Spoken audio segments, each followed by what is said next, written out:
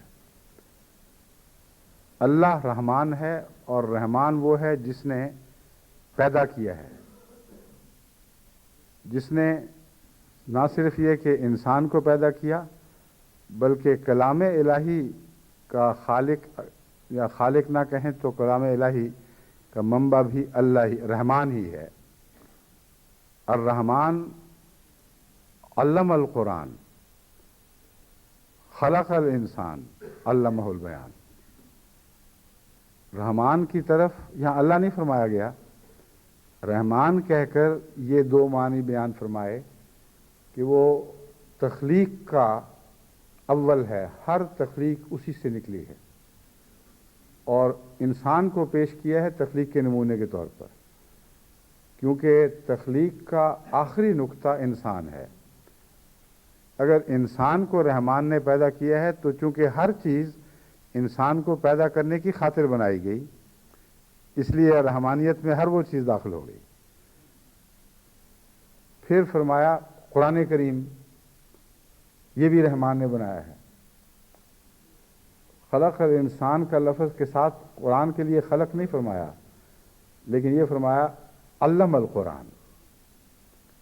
خدا تعالیٰ نے نہیں، الرحمن نے علم القرآن، قرآن سکھایا ہے۔ اب یہ وہ دو معنی ہیں جن کی طرف حضرت مسیح موعود علیہ السلام اشارہ فرما رہے ہیں، اور اس پہلو سے بسم اللہ الرحمن الرحیم میں رب کا کوئی ذکر نہیں، اور رحمان ہی ہے جس سے ہر چیز پھوٹی ہے، اور وہ وجود جس سے وہ چیزیں وجود میں آئیں جس کی طاقت سے یا جس کی صفات کے جلوے سے، جن چیزوں کا کوئی حق ہی نہ ہو، جو عدم ہے اس کا کوئی حق نہیں ہے۔ اگر کوئی حق بنتا ہے تو موجودات کا کچھ حق بنتا ہے۔ بعض لوگ کہہ دیتے ہیں، ہم تنگ آ جاتے ہیں کہ ہمیں خدا نے پیدا کیوں کیا، تو یہ جو مطالبہ ہے کہ ہمارا حق ہے ہمیں بتایا جائے، اگر پیدا کرنا تھا تو ہمارا کوئی مقصد ہونا چاہیے، یہ وجود میں آئے تو مطالبہ پیدا ہوتا ہے نا۔ تو جو چیز موجودات میں سے ہو ہی نہ، عدم کا کوئی حق ہی نہیں ہے، اور وہ ذات جو عدم سے پیدا کرتی ہے وہ رحمان ہے، یہ قرآن کریم سے ثابت ہے۔ کیونکہ رحمان کا ایک مطلب ہے بن مانگے دینے والا، اور یہ رحمان جو بن مانگے دینے والا ہے یہ بھی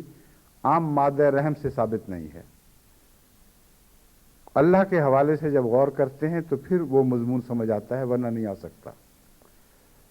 اللہ بن مانگے دینے والا ہے، اور رحم مادر میں بھی یہی معنی اسی حوالے سے پائے جاتے ہیں۔ ماں بچہ پیدا کرتی ہے جبکہ پہلے اس کا کوئی وجود نہیں، کوئی مطالبہ نہیں ہے، اور رحم میں وہ پرورش پاتا ہے۔ اس لیے اللہ تعالیٰ نے لفظ رحم جو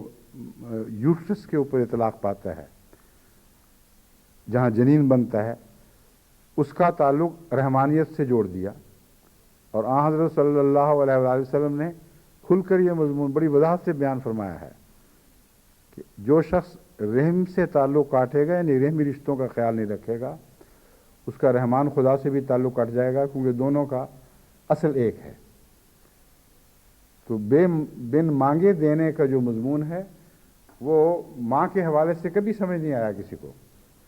لیکن اللہ کے حوالے سے سمجھ آیا تو ماں کا مضمون سمجھ آ گیا۔ اللہ بن مانگے دیتا ہے، اور ماں تو کسی وجود سے پھر آگے بناتی ہے، اس لیے بلا استحقاق کلیتاً عنایت نہیں کر سکتی، کیونکہ وہ خود مجبور ہے کسی مادے کی، کسی وجود کی۔ لیکن اللہ تعالیٰ نے جب عدم سے انسان کو یا کائنات کو پیدا فرمایا ہے تو کلیتاً کوئی بھی کسی چیز کا استحقاق نہیں رکھتا تھا، کیونکہ کوئی بھی کسی صورت میں موجود ہی نہیں تھا۔ تو حضرت مسیح موعود علیہ السلام نے پہلی خلق کو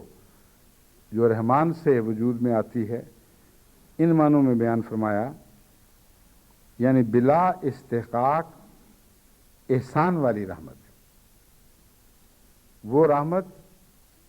جو کسی حق کے نتیجے میں نازل نہیں ہوتی، بلکہ محض احسان ہی احسان ہے۔ اور ایمانی حالت کا رحمان سے کیا تعلق ہے، جو سوچنے میں عام طور پہ تو سمجھ نہیں آتی،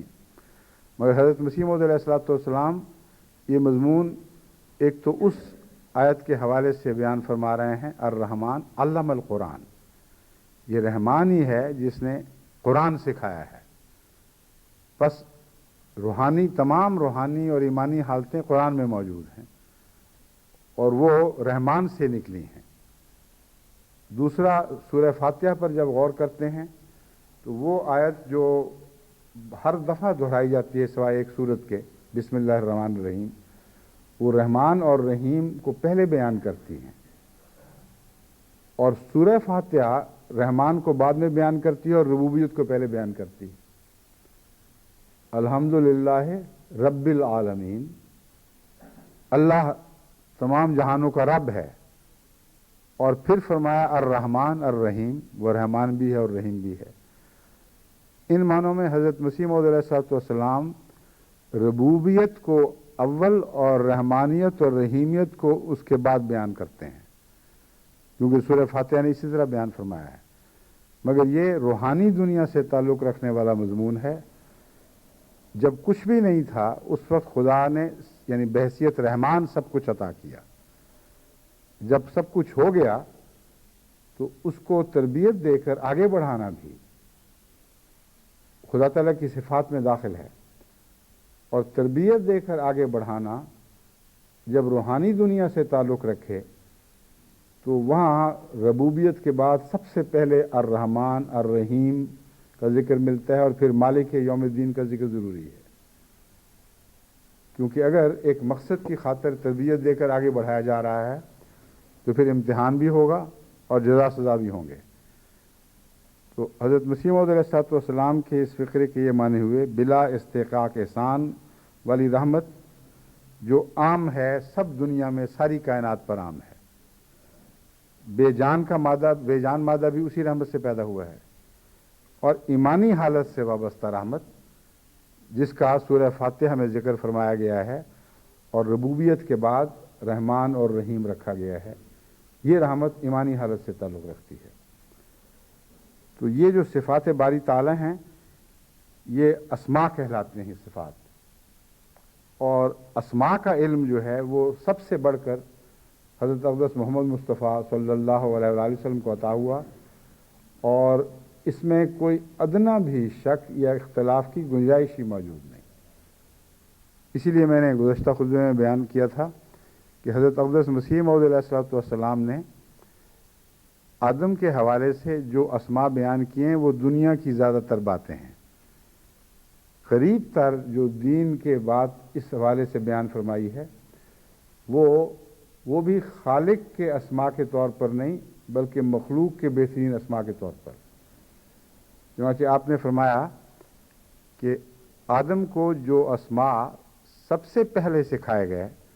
وہ دو اسماء تھے، محمد اور احمد، کیونکہ پیدائش کی غایت اور پیدائش عالم کا مقصود محمد رسول اللہ اور احمد رسول اللہ تھے، یعنی آپ کی یہ دو صفات تھیں جن کی وجہ سے کائنات کو پیدا کیا گیا ہے۔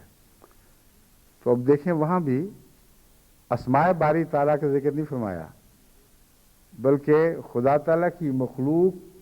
میں سے وہ مخلوق جو اسماء کے قریب تر پہنچی ہے، جس سے بڑھ کر کبھی کوئی شخص اسماء کا واقف نہیں ہو سکا، اس کا ذکر پہلے بتایا گیا ہے، اور ان معنوں میں فرشتوں کو لاجواب کر دیا گیا۔ اگر محمد رسول اللہ کی صفات ہی وہ نہیں سمجھ سکتے، اور محمد رسول اللہ علیہ وسلم کی صفات کا احاطہ کرنا تو کسی مخلوق کے بس کی بات نہیں، سوائے اللہ کے جس نے یہ تنہا معجزہ پیدا کیا ہے۔ معجزے تو بے شمار ہیں، مگر یکتا معجزہ جس کا کوئی شریک نہ ہو، مخلوق میں اس جیسا کوئی اور نہ ہو، یہ مضمون ہے جو حضرت مسیح موعود علیہ السلام نے اسماء کے حوالے سے اور آدم کے حوالے سے بیان فرمایا ہے کہ سب سے پہلے جو دو نام بتائے گئے، اگر حضرت مسیح موعود علیہ السلام کے نزدیک اسماء باری تعالیٰ اول طور پر آدم کو سکھائے گئے ہوتے تو یہ ناممکن تھا کہ اسماء باری تعالیٰ کا آغاز محمد اور احمد سے کیا جاتا۔ اس لیے یہ حضرت اقدس مسیح موعود علیہ السلام کا انکشاف بہت واضح اور قطعی ہے کہ پہلے آدم کو مخلوق کے اسماء دیے گئے، اور وہ آدم جو آدم اول ہے، یعنی ان معنوں میں کہ سب سے بڑھ کر اور سب سے پہلے ہے اپنے خدا تعالیٰ کے علم اور خدا تعالیٰ کے جو دائمی کتاب ہے، کتاب مکنون، اس میں جو موجود ہے ہمیشہ سے، وہ حضرت محمد رسول اللہ صلی اللہ علیہ وآلہ وسلم ہیں، اپنے دو ناموں کے اعتبار سے محمد اور احمد۔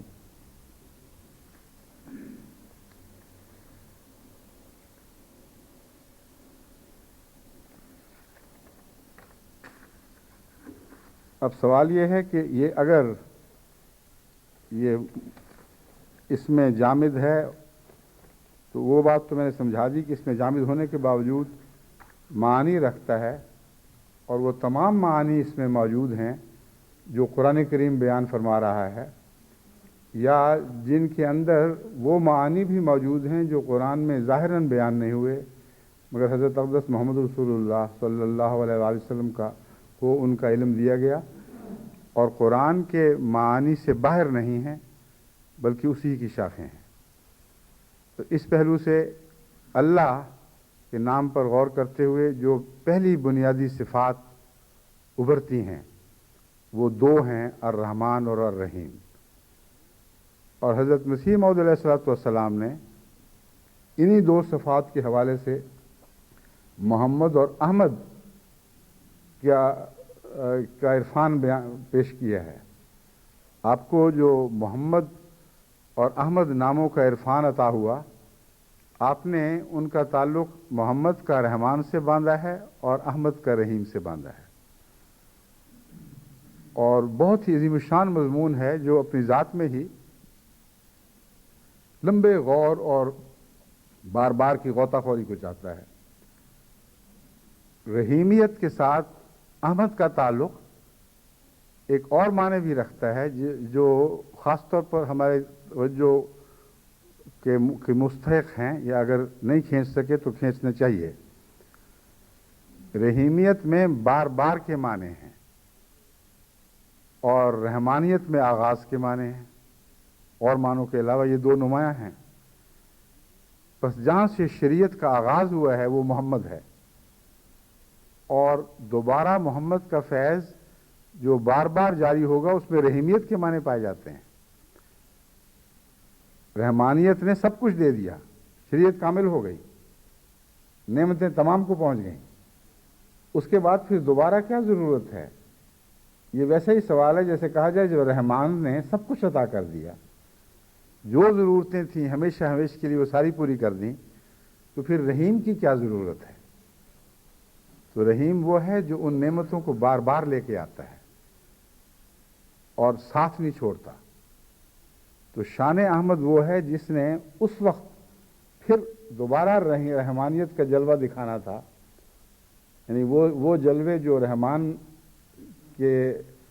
کہ مظہر محمد رسول اللہ صلی اللہ علیہ وسلم کی ذات پہ ظاہر ہوئے، ان کو دوبارہ پیش کرنے کی ضرورت پڑنی تھی۔ اس وقت آپ ہی کی شان احمد آئی ہے، کسی اور وجود کی ضرورت نہیں تھی۔ وہی شان احمد ہے جو متمثل ہوئی ہے، اور حضرت مسیح موعود علیہ السلام اس شان احمد کا مظہر بن کے وہی چیز تقسیم فرمانے آئے جو حضرت صلی اللہ علیہ وآلہ وسلم کے اگر اس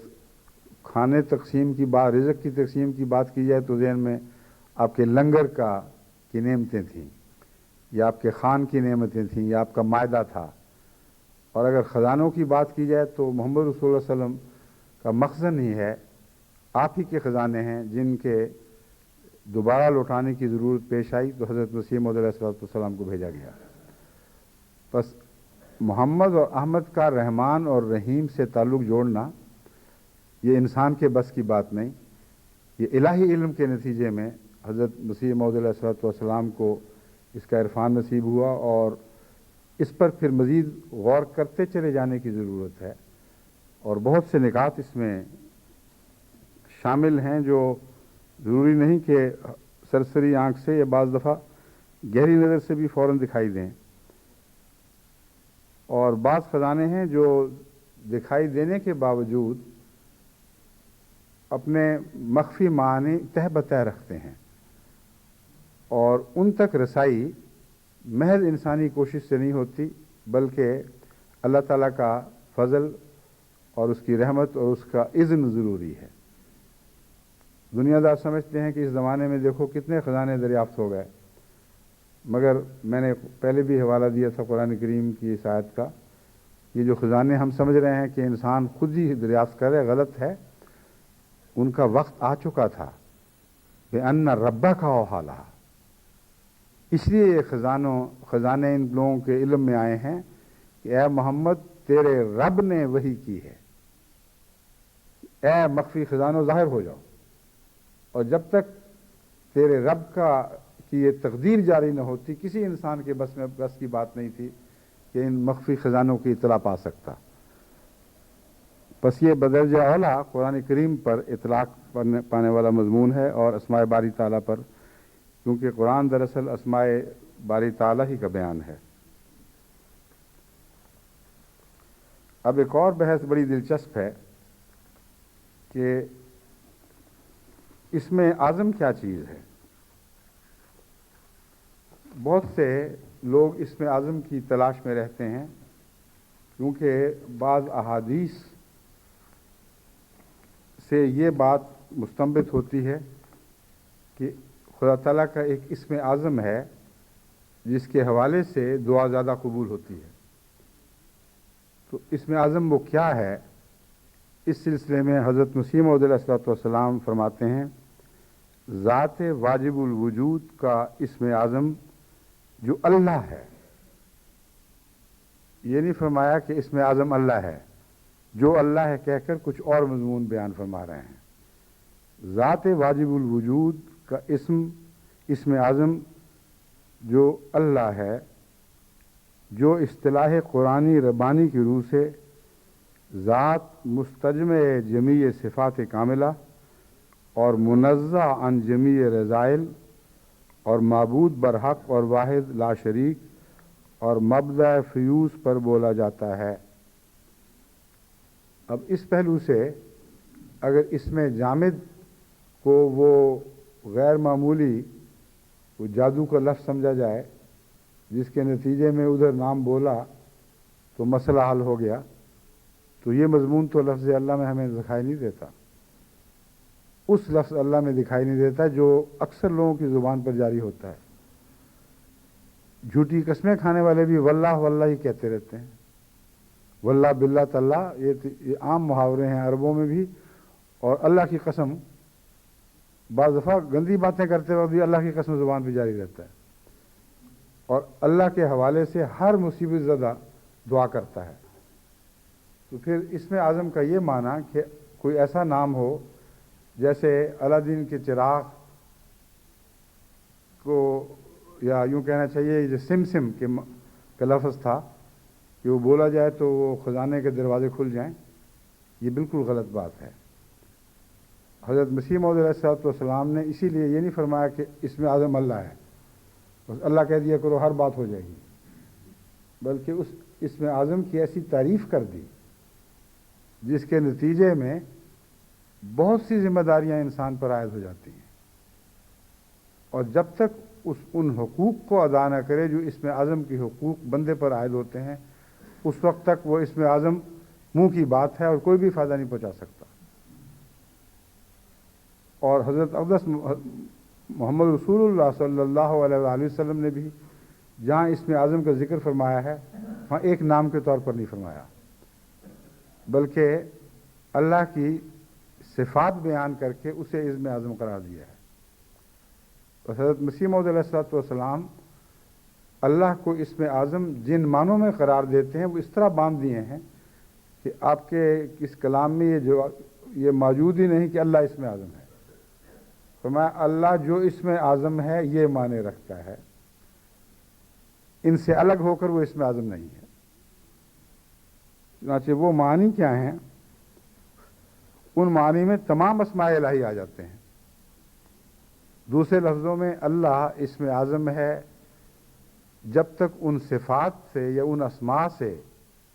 اس کا تعلق قائم ہو رہا ہو جو خدا تعالیٰ کے اسماء ہیں یا اس کی صفات ہیں، اور جن جن اسماء کا اللہ کی ذات سے تعلق ہے ان اسماء کو پیش نظر رکھتے ہوئے متعلقہ صورتحال میں جو دعا کی جاتی ہے ان کے تقاضے پورے کرتے ہوئے وہ پوری ہو جاتی ہے۔ یہ ایک مضمون ہے جو اس ایک فقرے سے تو شاید اکثر کو سمجھ نہ آئے، مگر اگر مجھے یاد آئے تو پھر میں مزید آگے جا کر اس کی تشریح کروں گا۔ اس وقت حضرت مسیح موعود علیہ الصلوۃ والسلام کی اس عبارت کی تشریح ضروری ہے۔ ذات مستجمع جمیع صفات، جمیع صفات کاملہ، وہ ذات جس کے اندر ہر کامل صفت جمع ہو چکی ہے، اور کوئی ایک بھی صفت ایسی نہیں ہے جو کامل ہو اور اللہ کے نام کے اندر داخل نہ ہو۔ تو ایک اسم اعظم ایسا بیان کر دیا جس میں تمام اسماء شامل ہو گئے، اور کوئی اسم اس کے تصور سے باہر نہیں رکھا، لیکن ساتھ دوسری تعریف یہ فرمائی اور منزہ عن جمیع رذائل، اور وہ منزہ ہے، پاک ہے ہر اس تصور سے جو رذیل اور کمی نہ ہو، جس میں کوئی کسی قسم کا نقص بھی پایا جاتا ہو، اس تصور کو اللہ تعالیٰ کی طرف منسوب نہیں کیا جا سکتا، یعنی پرفیکشن پرسونیفائڈ، جو درجہ کمال اپنے انتہا کو پہنچا ہوا اگر ایک ذات بن جائے تو اس کا نام اللہ ہے،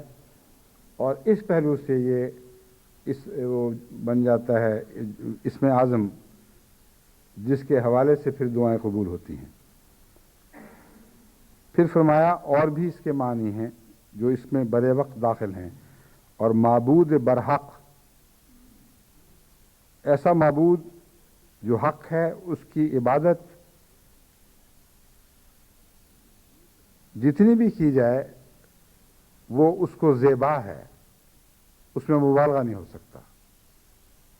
اور برحق ہے جس کا مطلب یہ ہے کہ اس کی شان کے مطابق سچی عبادت اس کے مقبول ہوگی اور کوئی جھوٹی عبادت اس کے ہاں مقبول نہیں ہو سکتی۔ تو ایک وہ ذات ہے جس میں عبادت کو قبول کرنے کی صفات درجہ اتم تک پائی جاتی ہیں۔ ہر قسم کی عبادت جتنی بھی چاہیں کریں آپ، جتنا چاہیں ماتھا ٹیکیں، جتنا چاہیں اپنے آپ کو ذلیل و رسوا کریں، جو کچھ بھی آپ کر لیں اس کی معبودیت کے دائرے سے باہر نہیں جا سکتے۔ ایسا عظیم معبود ہے کہ اس کے متعلق مبالغہ ہو ہی نہیں سکتا،